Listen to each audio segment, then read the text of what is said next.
Hello everyone, welcome to Energy First Golf. In this video today we're going to talk about the last element of the golf swing, which we talked about the swing path, club head speed, and face angle. Now I know a lot of you will go, well, there's a lot more factors like the attack angle, uh, etc., the smashing factor. Uh, yes, there are what I call secondary numbers, but the most important thing it is the swing path. And then once you have swing path, how fast the club's getting through the ball. And then at the moment of impact, what's the face angle? And we can talk about all the other numbers later on. But today we're going to talk about face angle, which is the third. Now remember, energy first golf, we talked about energy first, impact later, and we also talked about how we are a correct teaching system. Remember, we're talking about teaching somebody golf. Whenever you talk about teaching anything, there's got to be what? A correct procedure. There's got to be a correct step and order of things. Okay. Now again, if you just say, "Hey, I'm going to go out there and hit some balls," it's different. You're talking about golf swing, it's very different. So today we're going to talk about face angle. Again, as you can see, I'm not saying face angle is not important. It is important, but it's just that for anybody who learn to how to play golf, the knowledge from a knowledge perspective, face angle is the last thing you want to learn. Now, obviously, we talk about the face angle, right? And the truth is, when you talk about face angle, the truth is you are talking about how the club gets through the ball affects the spin of the ball. Okay? So let me give you a metaphor, sort of like an example. For example, if I'm a major league pitcher, on the first day, or if I'm just starting to pitch, would I just want to learn the fast pitch first? How fast can I throw the ball?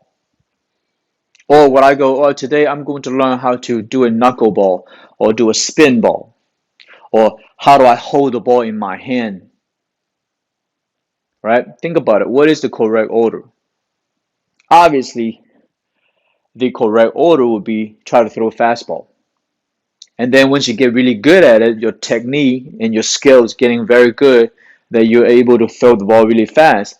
And then you can work on spin the ball, high, low, sideways, whatever, and how you hold it in your hands. So when we talk about how you hold the ball in your hands, really it is, think about it.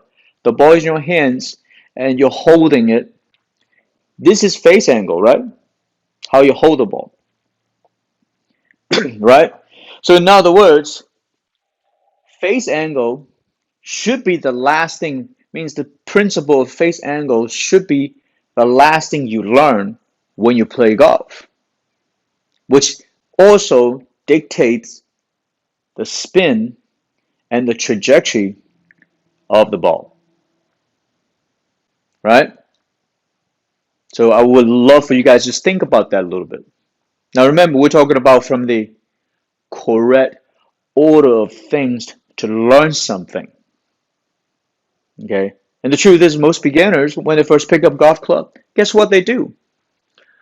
They are already, or you are already thinking about the club face. Because you want to do what? You want to square the club face. Isn't that funny? If you have never played golf, the first time you pick up a golf club, that's already what you're thinking about. You agreed that that's the correct thing to think about, right? And the truth is not. Because the problem with the mainstream instructions is that they're assuming you already have the correct energy and they're assuming you have the correct body movement. So they're going to always tell you, hey, make sure you keep the face square, keep your eyes on the ball, hit down on the ball. There's a lot of cliches. All of those cliches are pretty much about impact, which is what we talked about is impact later, energy first, impact later.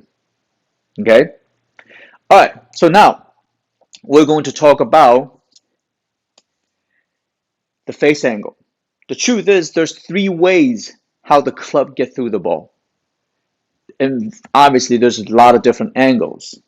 But what is the three-way how you get through the ball, which was talked about release, is that one, the club can get through the ball based on what I call, well, really, most people, you would call it a rip, which is a fast rotation, a rip. And John Daly loved to say it, grip it and rip it, a rip. And the block, and the cut, okay?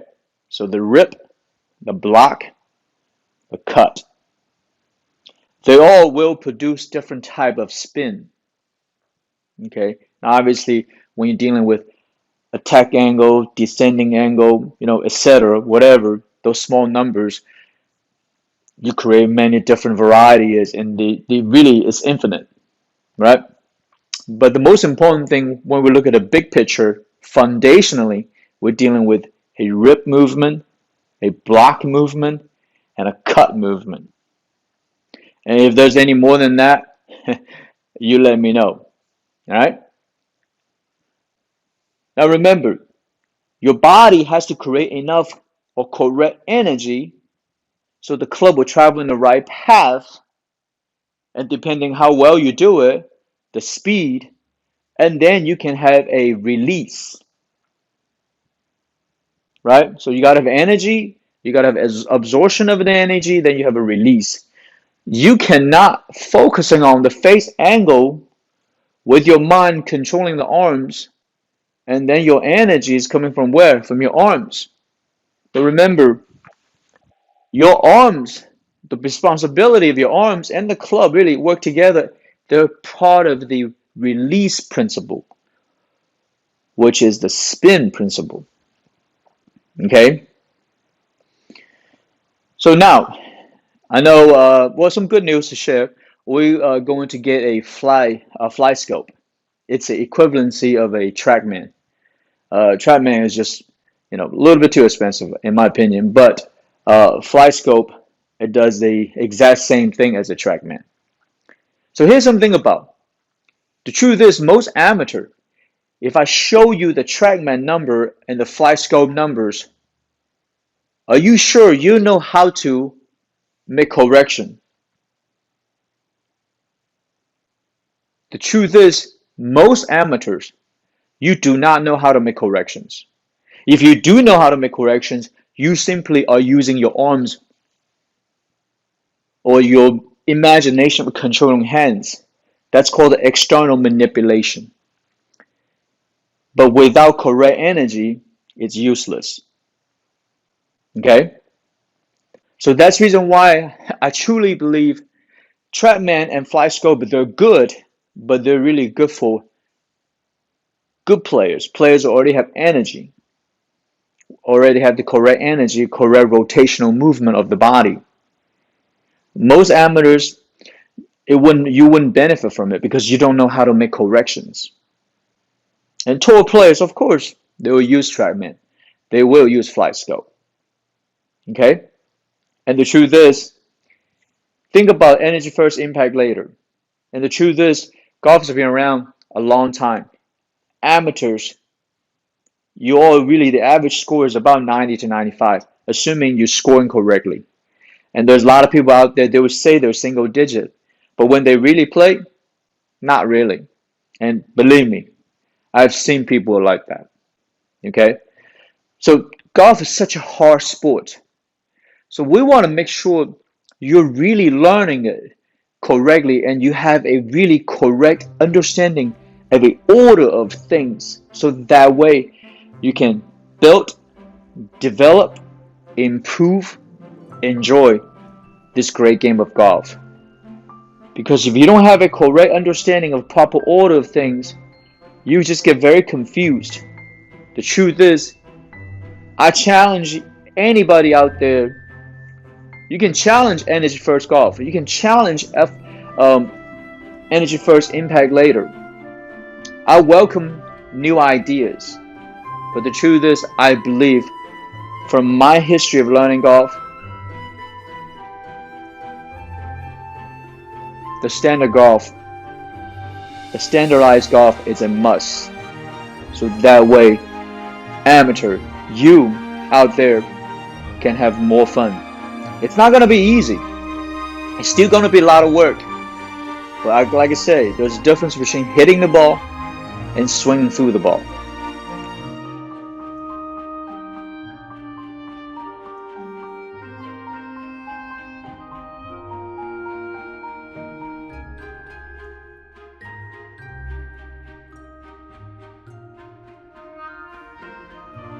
It's up to you which one you want to learn.